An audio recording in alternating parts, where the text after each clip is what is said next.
Hello? Stand Max Afternoon Snack. What's up, guys? I know we, If anyone's still out there, we're back. Yeah, we're back. We're back with the snack. I'm Matt Graney. I am Dan McAtee. And this week on the snack, we're going to be looking at the boneheads in the NFL. Bonafide heads. And everything NBA free agency. Where everyone's going, what's happening, and everything new. Bonafide. Alright, well, NFL, since Super Bowl. 25 guys have been arrested on 20 different teams. And one of which twice. Two of which twice. Two of which. Both Detroit Lions, Nick Fairley being one, and Michael LaShore being the other. Michael LaShore had 2 marijuana busts. Nick Fairley had a marijuana bust, and then he decided to drink and drive and then elude police. I mean, Des Bryant, Marshawn Lynch, the most recent. And then we also have guys like Justin Blackman, who just came into the league. he hasn't played a game yet. Hasn't even caught a ball. And AP. Role model. Not anymore. Well, I mean, yeah, well, it's a sketchy story right now. He was at a bar, and he basically got in a little tuffle with the bartender. I don't know, the guy wasn't giving them drinks or something. Everyone's had that before. I've never been into a bar and I've had that problem, so I don't know. But, 25 players. If we go back to the last 2 years, we've had, about half this time, 16 guys were arrested. And 16 is a lot, but in about half the time, yeah. 16 versus 20. Exactly. You've almost doubled in that time. And I think what bothers me the most, though, is that the top two, you've already said it, DUI or / DWI and marijuana possession are the two biggest ones. I mean, who's setting an example out here? This is like one of the two, marijuana possession, people get busted on it, it's illegal, you shouldn't do it, but DWI and DUI, that's just reckless, stupid. Why are you driving? And or just designated driver. They don't exist in the NFL, I guess. I'm pretty sure that each of them could afford a personal driver. Well, some of them, yeah, definitely. They definitely should have a personal driver at this point.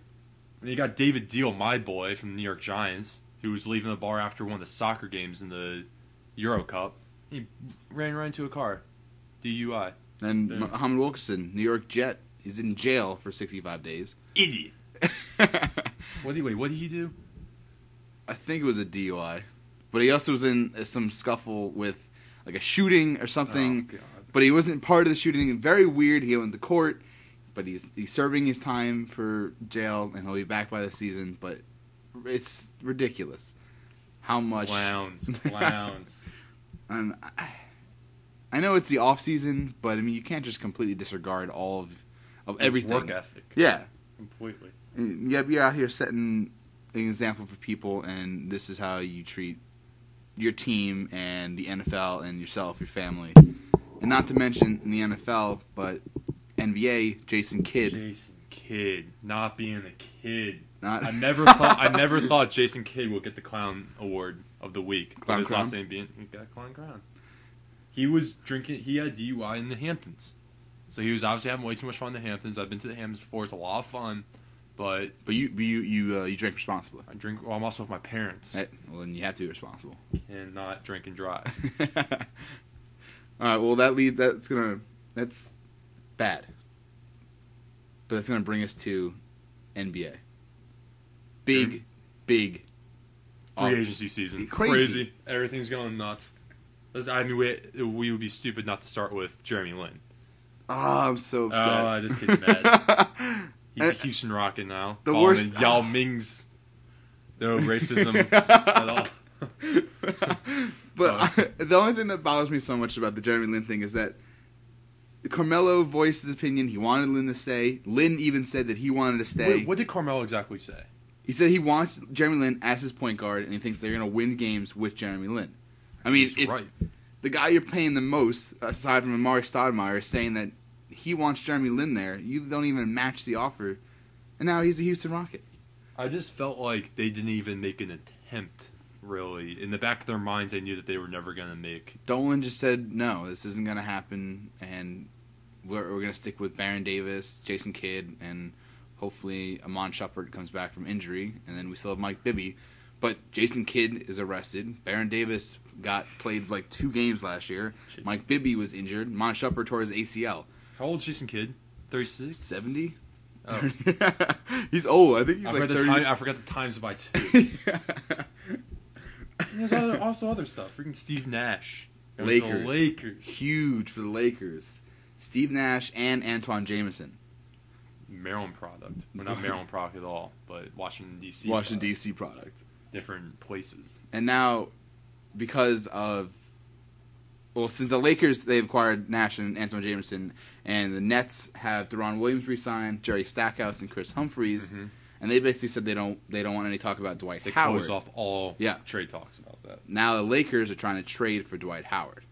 Now, there's nothing about who they're going to trade, what they're going to trade, but honestly, I think they're just going to do a simple Paul Gasol for Dwight Howard and switch to big men. I think that's a pretty simple trade and works out great for each team, especially for the Lakers. Can you imagine Dwight Howard, Nash, and Kobe? Oh, my God. That's a ridiculous team. That would be a great team. I really just want Dwight Howard to land somewhere other than Orlando. I've had enough. I just want him to shut up. Yeah, I want him to stop being... I mean, you think Drama Queen, but his shoulders are the size of... Like... He's huge. He doesn't really fit the description, but, it's just been going on for way too long. I want the guy to be happy somewhere. And it's going to be a lot of drama in the NBA until, next tip-off, where he's actually going to freaking land. But I definitely think if he's going to land somewhere... Lakers would be crazy. Great. It would be an amazing team. I mean, and speaking of amazing teams, Ray Allen. I totally forgot. Ray Allen joining LeBron, Bosh, and Wade. Defending champs. That's nuts in itself there, too. That's crazy. Ray Allen last postseason, I should say, was an interesting character, if you will, in that he kind of had that ankle injury. That it was strange though. It looked like the Boston team just kind of like collapsed, and I think it's kind of just interesting that he's going to Miami now. Well, there was It's gonna be weird seeing him in a Heat jersey. Oh, for sure. But there was a lot of tension between Rajon Rondo and Ray Allen. They that too. Hated each other basically. Yeah, and I'm pretty sure he said that it had nothing to do with it, but I highly doubt that. It gotta be. Yeah, you can't play with the same 4 people for years and not impact you a little bit. Yeah. But that's what's happening in the NBA and the NFL. Just be smart. Just be smart. Don't drink and drive. Now it's time for everybody's favorite segment, Crunch or Munch. All right, the Nets, Crunch or Munch. The Nets will take over King of New York over the Knicks this season. Munch. The Knicks will forever be the King of New York. But I want to say that the Nets... It's going to take a couple of years to work in Jerry Stackhouse. They'll be like, yo, you guys are from Jersey. You have to... I mean, at least they're not sharing a stadium. Crunch or Munch, the Eagles are overhyped. Crunch. I've been waiting for that all episode to say that. I'm not sure if it's the media or themselves hyping them up, but it's really annoying. I'm going to say Crunch on that. I think they can be a good team, but I can say they're third best in the NFC East. Yeah. Crunch or Munch, there will be a New York or Beltway team in the World Series this year. Crunch, and I'm going to go out and say I guarantee at least the Mets, Yankees, Nationals, or Orioles will make it to the World Series. I think one of those 4 teams... I mean, of course, we're taking 4 teams out of the poll, so I think that one of those teams will get there. I would love to see Yankees, Nationals. That'd be cool. Yeah, I mean, America, Nationals. And out of those 4 teams, the Orioles are starting to go... They're starting to fade a little bit. All right, Crunch or Munch, Ryan Tannehill will see any playing time during the season. Munch. All right. That was tough to say. I'm just going to say that because they have David Garrard, a veteran there. I'm a huge David Garrard fan. And then, of course, Matt Moore. He's sitting third string. So he's sitting third string right now. It's clear he's sitting third string, so he'll see time preseason, obviously. But maybe some when they're running the score up, he might get into a late game, but I don't know if Dolphins are going to be running the score up that much this season. Yeah. Crunch or Munch, Anthony Davis's unibrow will be in the Hall of Fame this year, or in the future. I mean, Crunch, and it's going to be right in there next to James Harden's beard. And they're just going to cut it off, and they're going to put in a display case. Yeah. And finally, Crunch or Munch, an American wins the British Open. I'm going to say Crunch on that. Oh, okay. If it's not for Drake Harrington. Oh. Because for Drake Harrington, I actually have a feeling... one of my favorite golfers. I think he can come out. He's been hot recently on the European tour. But, I really think Tiger's coming in really hot too as well. Yeah. And it's also a thing that we've seen it recently, especially in the U.S. Open. Anybody has a chance. Webb Simpson has a chance to win a major tournament. Yeah. And the British Open and U.S. Open are completely different tournaments. We have British Open on a links course, obviously, and U.S. Open on just normal golf course. Right. But in reality, they're very similar to each other just because of the pressures. I think whoever makes the least amount of mistakes will win it. And maybe it's an American. Definitely looking forward to it. It's going to be a lot of fun. Now we're going to move on to Kid of the Week. And this week's kid is Robinson Cano. From San Pedro de Macorís. New York Yankee, hitting .320 in the month of July and .340 in June. And I bring that up because during this, he has a 21-game hitting streak, and he's playing out of his mind right now. In that 21-game hitting streak, he's hitting .327. He's got 21 home runs and 55 RBIs. He's playing great ball, and he's going to break the record of most hits in consecutive. Kind of trail off right there. He also has a great swing. I love Robinson Cano in his swing. Reminds me of Griffey. Okay. Not like so much the home run thing, but he has just such a very relaxed and casual swing. Definitely played a role in him getting Kid of the Week. He's a kid. Hopefully he can keep it up. Get 30 maybe? Crazy. I think it'd be awesome. I mean, 21 as it is, that's unbelievable. Of course, guys do that every year, but, It's the longest active, and I think it's the longest of the year. I might be wrong on that, but I know we would have to check on that. We can... Yeah, but in that 21-game streak, the Yankees have only lost 6 games. The Yankees are hot right now. They have 9 games. They're 9 games ahead, and they're just playing great.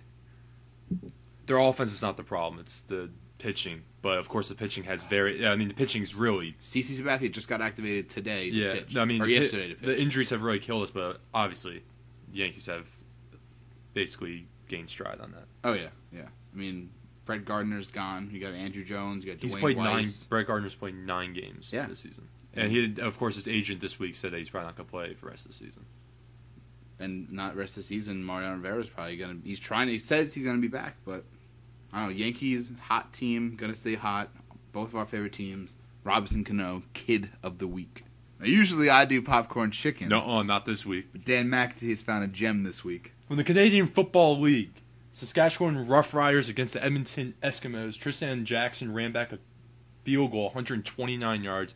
Keep in mind, fields in the Canadian Football League are, I believe, 140 yards, 20-yard end zones. He ran back very Antonio Cromartie-esque. Devin Hester, I think. The old Devin Hester-esque. Yeah. It was awesome. It's on our blog right now. Great call by the announcers. Oh, gotta listen to the call. Definitely made the popcorn chicken of the week. Gotta listen to it. Congrats to Tristan Jackson out of Central Arkansas. Nice. This just in, Cavaliers, Magic, and Lakers involved in a package deal. The Lakers would receive Howard for Bynum. Orlando would get Varejao and draft picks. Also, David Ortiz of the Boston Red Sox going to the DL with a ankle Achilles injury. Pitt to leave Big East with paying a $7.5 million. Along with Syracuse, too. Yep, to join Syracuse in the ACC. And that's about it. Make sure you like us on Facebook, Afternoon Snack. Follow us on Twitter at After12Snack.